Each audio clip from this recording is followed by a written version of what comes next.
আমার গ্রামের একটি ঐতিহ্যবাহী রাস্তা আপনাদের দেখাবো। চলেন দেখাই। এই যে এই রাস্তা, এটি এই গ্রামের আশেপাশের সকল রাস্তা পাকা হয়ে গেলেও এই রাস্তা পাকা হয় না। আমি যখন 2003 অথবা 4-এর দিকে অনেক ছোট অবস্থায় আসছিলাম আমার দাদার সাথে নানু বাড়ি থেকে, তখন এই রাস্তাতে হাঁটু সমান কাদা ছিল।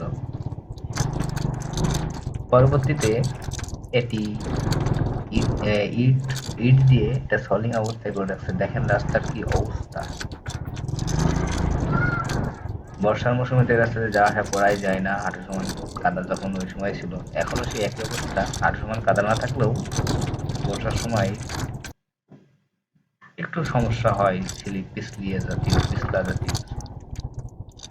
যাই হোক, অনেক ত্যাগ প্রতীক্ষার পর এখন 2024 দীর্ঘ 2 যুগ পর আমাদের রাস্তাটা বাঁকা হওয়ার অবস্থায় আছে। মানে কাজ শুরু করছে অলরেডি, রাস্তার দুই ধারে বাঁধ দিছে।